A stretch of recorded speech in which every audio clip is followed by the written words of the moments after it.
ఈరోజు మళ్ళా దాన్ని గుర్తు చేస్తున్నా. కొన్నిసార్లు మాట్లాడకుండా కొన్ని విషయాలను మౌనంగా ఎదుర్కోవటంలోనే గొప్ప విజయం ఉంది. కొన్నిసార్లు మనం మాట్లాడితే దైవ చిత్తం నెరవేరిద్ది. కొన్నిసార్లు మనం బదులివ్వకుండా మౌనంగా ఉంటేనే దేవుని చిత్తం నెరవేరిద్ది. కొన్ని పరిస్థితులు మన ముందుకు వచ్చినప్పుడు, కొన్ని ప్రతికూలతలు మన ముందుకు వచ్చినప్పుడు, కొన్ని విమర్శలు మన మీదకి వచ్చినప్పుడు, కొన్ని నిందలు మనం ఫేస్ చేయాల్సి వచ్చినప్పుడు, కొన్నిసార్లు దేవుని ప్రేరణను బట్టి మనం నోరు తెరచి దానికి బదులు ఇవ్వాల్సి ఉంటుంది. కొన్నిసార్లు మౌనంగా సహించాల్సి ఉంటుంది. సాధ్యమైనంత వరకు నీతిమంతుడు న్యాయాధిపతి అయిన దేవుని చేతికి అప్పగించుకొని నా పక్షమున నేను వాదించడం కన్నా నా నీతి గల న్యాయాధిపతి నా పక్షమున నోరు తెరిస్తే అది 100 రెట్లు దీవెన, అది 100 రెట్లు నాకు ప్రయోజనకరం అని గ్రహింపు కలిగి నీతిగల న్యాయాధిపతికి తన వ్యాజ్యమును అప్పగించి జరుగుతున్న పరిణామాల దృష్ట్యా, పరిస్థితుల దృష్ట్యా, విమర్శల దృష్ట్యా నేను ఎలా స్పందించడం యుక్తం నీకు తెలుసయ్యా. ఇందులో వాస్తవాలేంటో, నేను చేసింది ఏంటో, చేయంది ఏంటో నీకు తెలుసు. తలా ఒక మాట తలా రకంగా తలా మాట్లాడుకుంటా ఉన్నారు. ఇందులో వాస్తవాలు నీకు తెలుసు. కాబట్టి నేను ఏం మాట్లాడనయ్యా, అన్నీ చూస్తున్నవాడవు నువ్వు ఉన్నావు, నీ చేతికి అప్పగిస్తాను. ఇలా దేవుని మీద ఆనుకొని, ఇలా తన వ్యాజ్యమును దేవునికి అప్పగించి, ముఖం ఎదుటనే తిరస్కరించబడుతున్నా, నిందించబడుతున్నా, దూషించబడుతున్నా, అవమానపరచబడుతున్నా కూడా సహించుకొని దాటిపోయినవాడు ఏ మెట్టులోకి వస్తాడో తెలుసా? అలాంటి మనసును సాధన చేసిన వాడు ఖచ్చితంగా సింహాసనానికి తగిన వాడు అవుతాడు. ఎందుకంటే నేను చెప్పిన ముగ్గురు కూడా సింహాసనం ఎక్కిన వాళ్ళే. అర్థమైందా? 4వ వాడు దానియేలు కూడా వస్తాడు ఇదే జాబితాలోకి. వాళ్ళు వచ్చి ఇతను తన దేవునికి ప్రార్థన చేశాడు, నీ ఆజ్ఞ మీరాడు అన్నప్పుడు దానియేలు తన పక్షమున వాదించినట్టు ఒక్క వచనం కూడా కనపడదు. వాళ్ళందరూ నిందలు మోపుతుంటే, నువ్వు అన్యాయంగా మాట్లాడుతున్నారు రాజా, నా విన్నపాలు ఏదన్నా అవసరతలు ఉంటే నీకు చెప్తాను, కానీ నీకు ప్రార్థన ఎట్లా చేస్తాను? నా దేవునికి చేసే ప్రార్థన నేను మానక చేయాల్సిందే. ప్రారంభం నుండి అది మీరు ఎరుగుదురు కదా. నేను కూడా ఆస్థానంలో మీతో పాటు కాస్తో కూస్తో కొంచెం కింది స్థాయిలోనైనా ఒక పదవిలో ఉన్నవాడిని నేను. కాబట్టి నేను దాన్ని మానుకోకుండా ఉన్నాను. కాబట్టి దీన్ని బట్టి మీరు కొంచెం నాకు శిక్షను, ఒకవేళ మీరు అది కూడా ఆజ్ఞ మీరేనా అనుకుంటే కొంచెం శిక్ష తగ్గించండి. ఏకంగా మరణదండన కరెక్ట్ కాదు కదా, కొంచెం పర్సంటేజ్ ఇవ్వండి అని కూడా తన పక్షాన వాదన పెట్టుకోవాలా. ఏం మాట్లాడలా. ఆశ్చర్యం ఏంటంటే రాజు వాదించాడు వాళ్ళతో. సూర్యోదయం మొదలు సూర్యాస్తమయం వరకు అన్నట్లు రాజు వాదించాడు వాళ్ళతో. వాళ్ళు లోపడలా. చివరికి దానియేలును అప్పచెప్పాల్సి వచ్చింది. దాని ఫలితంగా మొత్తం ఈ నలుగురిని మీరు దృష్టిలో తీసుకుంటే ప్రభు అయిన యేసు తండ్రి కుడిపార్శ్వమందు సింహాసనాసీనుడయ్యాడు. యోసేపు ఐగుప్తు అన్నికంటే ప్రధానమైన పీఠాన్ని ఎక్కాడు. దావీదు మరలా సింహాసనం ఎక్కాడు. దానియేలు అంతకు ముందున్న హోదా కంటే ఎక్కువైన హోదాలోకి వెళ్ళిపోయాడు. అన్ని వేళలా అన్నిసార్లు మన నోరు మనల్ని కాపాడదు. కొన్నిసార్లు మన నోరు మన కొంప ముంచిద్ది. దీన్ని ఎరిగి ఉండాలి. కాబట్టి ఇక్కడ పాయింట్ నెంబర్ 1లో నేర్చుకోవాల్సింది ఏంటంటే, యేసు ప్రభు ద్వారా పాఠం. ఎక్కడ నోరు తెరవాలో, ఎక్కడ మౌనంగా ఉండాలో, ఎక్కడ మన గోడు వినిపించాలో, ఎక్కడ నిశ్శబ్దం అయిపోవాలో దాన్ని తెలిసి ఉండునట్లు మనం జ్ఞానము కొరకు దేవుణ్ణి వేడుకోవాలి, ఆ శక్తి కొరకు దేవుణ్ణి వేడుకోవాలి. ఇదొక పాఠం నేర్చుకోదగ్గది. అందుకని చెప్తున్నా. ఇప్పుడు ఈ మొక్క మాకెందుకు అని మీరు అంటే, ఒకవేళ ఇప్పటికే మీరు అలాంటి స్థితిలో ఉండొచ్చు, లేదా భవిష్యత్తులో అలాంటి పరిస్థితిని ఎదుర్కోబోతుండొచ్చు. దేవుని వాక్కంటూ ఏదన్నా ఓపెన్ అయింది అంటే అది నీకు ప్రస్తుతమో లేకపోతే భవిష్యత్తులోనో అనుభవంలోనికి రాబోతుంది కనుక ముందే దేవుడు నీకు ఆ విషయమై జాగ్రత్త చెప్తున్నాడని గ్రహించు. స్తోత్రం. గట్టిగా చెప్పండి. ముందే దేవుడు నీకు హెచ్చరిక ఇస్తున్నాడు. ఒకవేళ ఎప్పటిదాకా నిన్ను నిందించినోడు లేడు, అవమానపరిచినోడు లేడు, ఎగతాళి చేసినోడు లేడు, హేళన చేసినోడు లేడు, నీ మీద అన్యాయపు ఆరోపణ చేసినోడు లేడు అనుకుందాం. ఒకవేళ భవిష్యత్తులో అది నువ్వు ఎదురైనా నువ్వు స్పందించాల్సిన తీరును ముందుగానే దేవుడు నీతో మాట్లాడుతున్నాడు, గుర్తుపెట్టుకో. ఒకవేళ ఇప్పటికే ఆ అనుభవంలో నువ్వు ఉంటే, అన్యాయంగా నిందించబడుతుంటే, తృణీకరించబడుతుంటే, తేలికపరచబడుతుంటే, అవమానపరచబడుతుంటే, దుర్భాషలు పొందుతుంటే, హేళన పాలైతే డోంట్ వరీ. చూడు, నీ సమాధానం ఏమన్నా ఫలించిద్దేమో అంటే చెప్తే ఉపయోగం. ఏ మాట చెప్పినా ప్రయోజనం లేదు అనుకుంటే ఏం లేదు, మౌనం వహించు, మౌనం వహించు అంతే. ఆ మౌనం కోసం శక్తిని దేవుడిని అడుగు. తల ఒక మాట అంటున్నారు, తగులుతున్నాయి దేవా, కొంచెం నొప్పి కలుగుతుంది, ఎదురు తిరిగి మాటగా మాట అనాలనిపిస్తుంది, కానీ అనకూడదు నాయన, అది తట్టుకోవడానికి నాకు శక్తి నీ తండ్రి.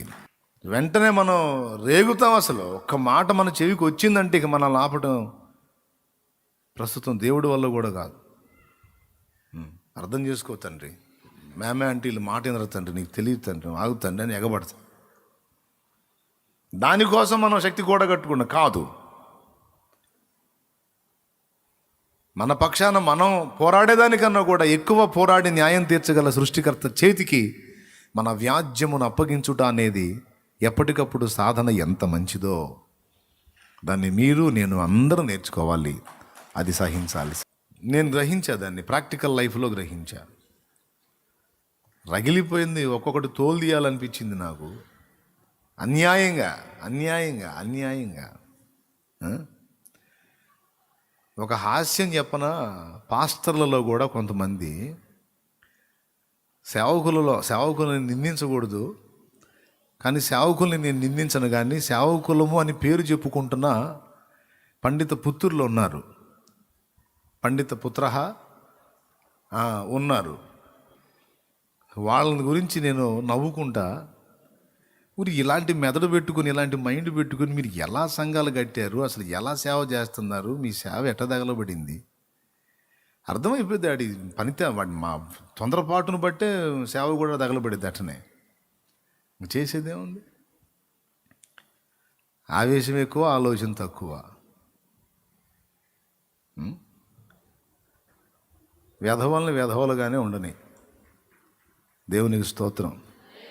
అనవసరంగా వ్యధవల పేరు నీ నోట ఉచ్చరించి వాళ్ళని మొనగాళ్ళని చేయొద్దు అన్నాడు. థ్యాంక్ యూ లార్డ్ అని నేను మౌనం అయ్యా. నా బిడ్డలు నోరు తెరిచారు. ఎవడికి జరగాల్సిన న్యాయం వాడికి జరిగింది. మళ్ళీ అన్నా కూడా నేను మౌనంగానే ఉంటా. మళ్ళీ ఎవడికి జరిగే న్యాయం వాడికి జరుగుతూనే ఉంటుంది. నేను ఇప్పుడు మీరు వాళ్ళ నోళ్ళు మూపిస్తే శిలలు కేకలేస్తాయి అన్నాడు.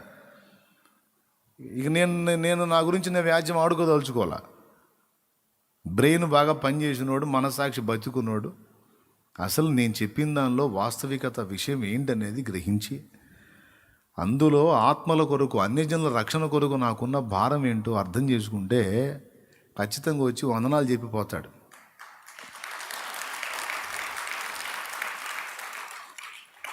ఖచ్చితంగా కలిసి వందనాలు చెప్పాలంతే యేసునామంలో, వాడు మనస్సాక్షి బతికున్నాడైతే. ఏటు ప్రక్క నుంచి ఏ అవకాశం ఉన్నా దాన్ని ఉపయోగించుకొని సువార్త చెప్పండి అని చెప్పాను నేను. అంతకుమించి ఇంకేం చెప్పాను నేను? పెద్దవాళ్ళని తొందరపడి తోలనాడొద్దు అన్నా. ఏ డినామినేషన్ అయినా కావచ్చు, ఏ బోధ అయినా కావచ్చు, తొందరపడి ఎందుకు దూషించాలి, ఎందుకు చండాలంగా మాట్లాడాలి? పెద్ద చిన్న తారతమ్యం లేకుండా శాపగ్రస్తులు అవుతారు. జాగ్రత్త బాబు. పెద్దోళ్ళు చెప్పిన మాట నీకు పనికొస్తే వాడుకో, పనికి రాకపోతే వదిలేయి. అంతేగాని నువ్వేదో మొత్తం పెద్ద సంఘం మొత్తాన్ని సంస్కరించే యోధుడు బయలుదేరినట్టు నీకు తా తెలీదు, తూ తెలీదు. తల నెరసిన ముసలాళ్ళను కూడా నువ్వు అంత తేలిగ్గా చండాలంగా మాట్లాడతా, అది మంచి పద్ధతి కాదురా, శపించబడతారు అన్న. నొప్పి పుట్టింది ఒక్కొక్కడికి. ఇక అంతా బస్సుమని పడగెత్తిన పావుల్లాగా లేచారు. ఏం చేయగలిగారు? దేవుడు మౌనం వహించు బేట అన్నాడు, మౌనం ఉన్నాను. సంవత్సరాల నుంచి ప్రార్థనలు చేస్తున్న వాటన్నిటిని కూడా ఈ గాయాలు పొందుతున్న టైంలో మొత్తం నెరవేర్చాడు దేవుడు. ఈ మాటల పోట్లు తగులుతున్న టైంలో దేవునికి మహిమ. అంటే రిజల్ట్ ఎలా ఉంటుందో చూడండి. అది నేను మౌనం వహించాను, నా పక్షాన నోరు తెరచి మాట్లాడే వాళ్ళని దేవుడే లేపుకున్నాడు. దేవునికి మహిమ. అంతే. వాళ్ళకి ప్రేరణ దేవుడు ఇవ్వకపోతే నేను ఎవరి చేత మాట్లాడించగలనండి? నో, వాళ్ళకి దేవుడు ప్రేరేపించాడు. ఎక్కడెక్కడోళ్ళో స్పందించారు, నన్ను ప్రేమించి వెంబడించే బిడ్డలు స్పందించారు. చాలా హ్యాపీ అనిపించింది. దేవునికి మహిమ. రైట్. నేను మౌనంగా ఉంటే దేవుడు కార్యాలు చేస్తాడు. నాకు ఇవ్వాలనుకున్న ఆశీర్వాదాలన్నీ నాకు ఇచ్చాడు. ఏడిసేవాడు ఏడుస్తానే ఉన్నాడు.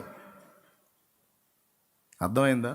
మీకు తెలుసా, కొంతమంది అట్లా పుడతారంట. దేవుడు కొంతమందిని జంతువుల్లాగా అట్లా పుట్టిస్తాడంట. బైబిల్లో ఉందండి. పేతురు రాసిన పత్రిక ఒకసారి తీయండి. దేనికి పుడతారో చెప్పి తర్వాత పాయింట్లోకి వెళ్తాను. కొంతమంది దేనికి పుడతారో చెప్తాను. బాగా తిండిపోతాళ్ళని చూసి వీడు తినటానికే పుట్టాడు అంటారు చూడండి. అట్లాగా పేతురు రాసినటువంటి 2వ పత్రికలో ఓ మాట ఉంటుంది. 2వ అధ్యాయము 11వ వచనం చూడు. దేవదూతలు వారికంటే మరి అధికమైన బలమును శక్తియు గలవారైనను. చూడండి 10వ వచనం నుంచి చూడండి. 2:10 2 పత్రిక. భక్తులను శోధనల నుండి తప్పించుటకును, దుర్నీతి పరులను, ముఖ్యముగా మలినమైన దురాశ కలిగి శరీరానుసారముగా నడుచుకొనుచు ప్రభుత్వమును నిరాకరించుచు శిక్షలో ఉంచబడిన వారిని తీర్పు దినం వరకు కావెలో ఉంచుటకును ప్రభు సమర్థుడు. వీరు తెగువ గలవారును స్వేచ్ఛాపరులను అయి మహాత్ములను దూషింప వెరవకయున్నారు. దేవదూతలు వారికంటే మరి అధికమైన బలమును శక్తియు గలవారైనను ప్రభు ఎదుట వారిని దూషించి వారి మీద నేరము మోప వెరతురు.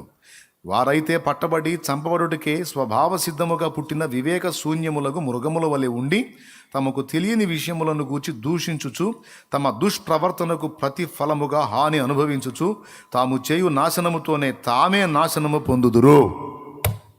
దీన్ని రౌండ్ కొట్టుకోండి. అర్థమైందా? దేవుడు ఏర్పరచుకొని వాడుకుంటున్న పాత్రలను దూషించే వాళ్ళందరి గతి ఇది. అర్థమైందా? దీన్ని అండర్లైన్ చేసుకోండి. ఈ ఇక్కడ ఏమన్నాడు? జంతువులు ఎందుకంట వివేక శూన్యములకు మృగములు పట్టబడి చంపబడుటకే నియమించబడ్డాయి. అట్లాగా వీళ్ళను పోల్చి చెబుతున్నాడు. వీళ్ళు కూడా ఆ పనికే పుట్టింపబడ్డారన్నమాట. ఏం పనికి? మహాత్ములను దూషించే పని, వాళ్ళని ద్వేషించే పని, వాళ్ళని విమర్శించి వాళ్ళని వ్యంగ్యోక్తులతో మాట్లాడి వాళ్ళకి హాని చేసేటువంటి పని, ఈ దరిద్రుల పని. దేవునికి స్తోత్రం చెప్పండి. అట్లాగే వీళ్ళు ఎందుకు పుట్టారు? దూషించడానికి పుట్టారు ఈ దోషకులు. చివరికి తమ నాశనంలో తామే పడుటకు పుట్టారన్నమాట. అట్లాగనే అచ్చంగా ఏడవటానికి పుడతాడు ఒకడు. వాడు బతుకంతా ఏడుపే. వాడు బతుకంతా ఏడుపే. తింటంటే ఒక్కొక్కడు ఎదురు కూర్చొని ఏడుతుంటాడంట.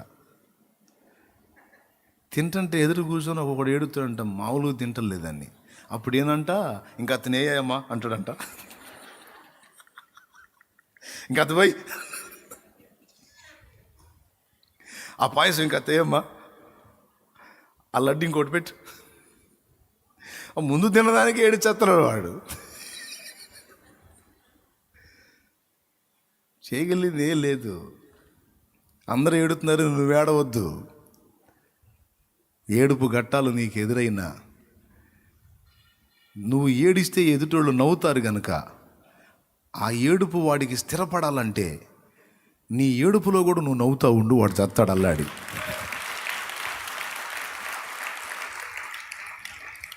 దేవునికి స్తోత్రం కలుగునుగాక.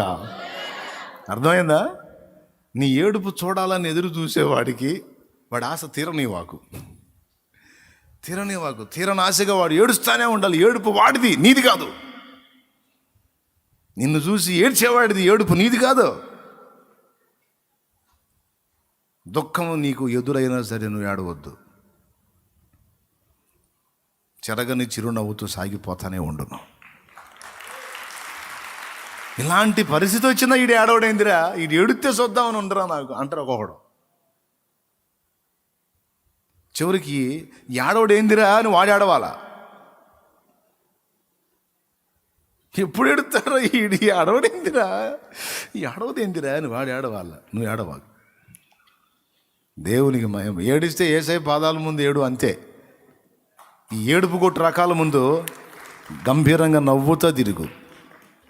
నేను అంతే ఏడిపించా. బస్సమ లేచారు అందరు కలిసి, కోటాలు మొదలుపెట్టా. అప్పుడు స్తోత్రం, బస్సమ లేచి అందరూ కలిసి ముక్కుమ్మడి దాడి, అబ్బా దొరికాడ్రా వేసేసేయాలరా అన్నట్టుగా అందరు దాడులు మొదలు పెడితే నేను మందిరాలు ఓపెనింగ్లు మొదలుపెట్టా.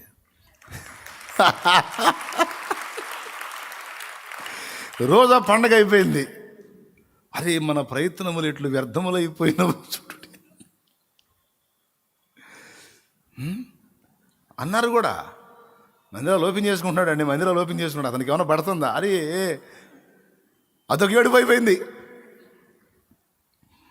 అయిపోయిన తర్వాత కొంచెం మళ్ళీ గ్యాప్ వచ్చింది. అయ్యో ఇప్పుడు దొరికాడు, మళ్ళీ మొదలు పెడదామంటే ప్రేయర్ గార్డెన్ మొదలుపెట్టా. అసలు ఏందిరా మనం ఈంతున కాటేస్తున్నా, వీడికి ఇష్టం ఎక్కట్లేదు ఏంది? నేను చెప్తున్నా కదా, ఇదే సూత్రం. కదిలిచ్చినోడికల్లా కన్నీళ్ళే మిగిలిస్తాను నేను. దేవునికి స్తోత్రం. అంతే, కదిలిచ్చినోడల్లా కన్నీళ్లలో కూర్చోవటమే. ఇంకా వాడు ఇంకా ఏడిసేటట్టు ఇంకా ఎక్కువ చేస్తా. తర్వాత ఇంకా గ్యాప్ లేకుండా వాళ్ళ మందిరం మొదలుపెట్టా. మళ్ళీ దాన్ని చూసి ఏడుపు. మనమేమి ఈయనేదో చేద్దాం అనుకుంటే ఈడేందో ముందుకెళ్తున్నాడు కానీ వెనకెళ్ళట్లేదు ఇందిరా. జనాలు తగ్గుతారేమో అని చూస్తే ఈ పిచ్చి గుంపేందిరా, ఇట్ట పెరిగిపోతున్నారు ఇందిరా. ఎంత షెడ్ అయితే అంత షెడ్ ఆవుతో నిండిపోతున్నారు. ఏమొచ్చిందిరా కళ్ళు వెలిగించబడుతున్నాయి, దేవుడు కార్యం జరుగుతుందిరా పిచ్చోడా. ఏడిసేవాడికి ఏడుపు స్థిరం, దేవుని వైపు చూసి సాగిపోయేవాడికి సంతోషం స్థిరం. ఈ తెలివి తెలుసుకోవాలి. కొంతమంది అవతల వాళ్ళు ఇప్పుడు భర్త తన్నినందుగా తోడుకోడలు ఎందుకు అమ్మాయి ఏడుస్తున్నావు అంటే, అంతసేటు కొట్టాడంటే కొట్టాడని కాదో మరి దేనికంటే ఆ పనికి మాలింది చూసింది, అది చూసేటట్టు కొట్టాడు అనే లోకంలో ఆడవాళ్ళతో సామెత ఉంటుంది. అట్లాగే నువ్వు ఫీల్ అయితే చూడాలని, నువ్వు అవమానం పడితే చూడాలని, నువ్వు కృంగిపోతే చూడాలని, నువ్వు ఏడిస్తే చూడాలని, నువ్వు నష్టపోతే చూడాలని, నువ్వు దిగజారిపోతే చూడాలని, నువ్వు ఓడిపోతే చూడాలని, నువ్వు సమస్తం ఈటిపోతే చూడాలని కాచు కూర్చున్న వాళ్ళ ఎదుట వాళ్ళు ఆశించింది వాళ్ళకి దక్కనివాకు. హబక్కూకు బలిగినట్టు బలుకు. ఏదున్నా లేకున్నా నాకు శ్రీమంతుడున్నాడు. యెహోవా యందు నేను ఏడ్చుచూ తిరిగేదను. మరి ఏమి చేయొచ్చు తిరిగేదను? ఆనందించచ్చు. అబ్బా ఈ దెబ్బతో అయిపోయిద్దిరా, ఈ మొహం మాడిపోయిద్దిరా, ఈ దెబ్బతో మారిద్దిరా అంటే లేదు, నువ్వు మళ్ళీ ఒక కొత్త పండగ ఇంట్లో స్టార్ట్ చేయాలి. మొత్తం ఆ వ్యాపారం అంతా లాస్ వచ్చిందంట, నాకు తెలిసిందిలే. ఇప్పుడు వాళ్ళ మొఖాలు ఉంటాయి చూడు, ఇప్పుడు మాడిపోతాయి చూడు మొత్తం. లేకపోతే రోజు కలకల ఆడిపోతున్నారు, ఇప్పుడు మాడిపోతాయి చూడు అని కాసుకుంటారు. అప్పుడు నువ్వేం చెప్పాలి తెలుసా? మా ఇంట్లో కృతజ్ఞత కూటమి 3 రోజులు 3 రోజులు ఇంకా కూటం అంటే ఇక 3 రోజులు ఇక ఖాళీ ఆడు ఉంటుంది. ఇక ఆ సరుకులు తేవటం, అవి తేవటం, ఈ తేవటం, వచ్చిన వాళ్ళకి ఫుడ్ ఏర్పాటు చేయటం, అన్ని సెట్టింగ్ చేయటం. అసలు ఇక ఏందిరా, ముఖాలు మాడిపోతాయి అంటే వెలిగిపోతున్నాయి, కళ్ళ వెలిగిపోతున్నాయి. ఏంది సైకోల్లాగా ఉన్నారు ఏంది వీళ్ళు, ఏడవలేందిరా. నేను చెప్పేది ఇది వాస్తవంగా జీవిత సత్యం. ఏడిసేవాడిని ఏడిపించటమే, వాడిని అందులో స్థిరపరచమన్నాడు. అన్యాయం చేయవాన్ని చెయ్యనిమ్ము అన్నాడు. పరిశుద్ధంగా ఉన్నవాడిని, నీతిమంతుడైన వాడిని, ఏడిసేవాడిని ఏడవనిమ్ము. వాడు ఏడు పాపకూడదు. నువ్వు రాసుకో, దేవునికి స్తోత్రం. ఏడిసేవాడిని ఏడవనిమ్ము.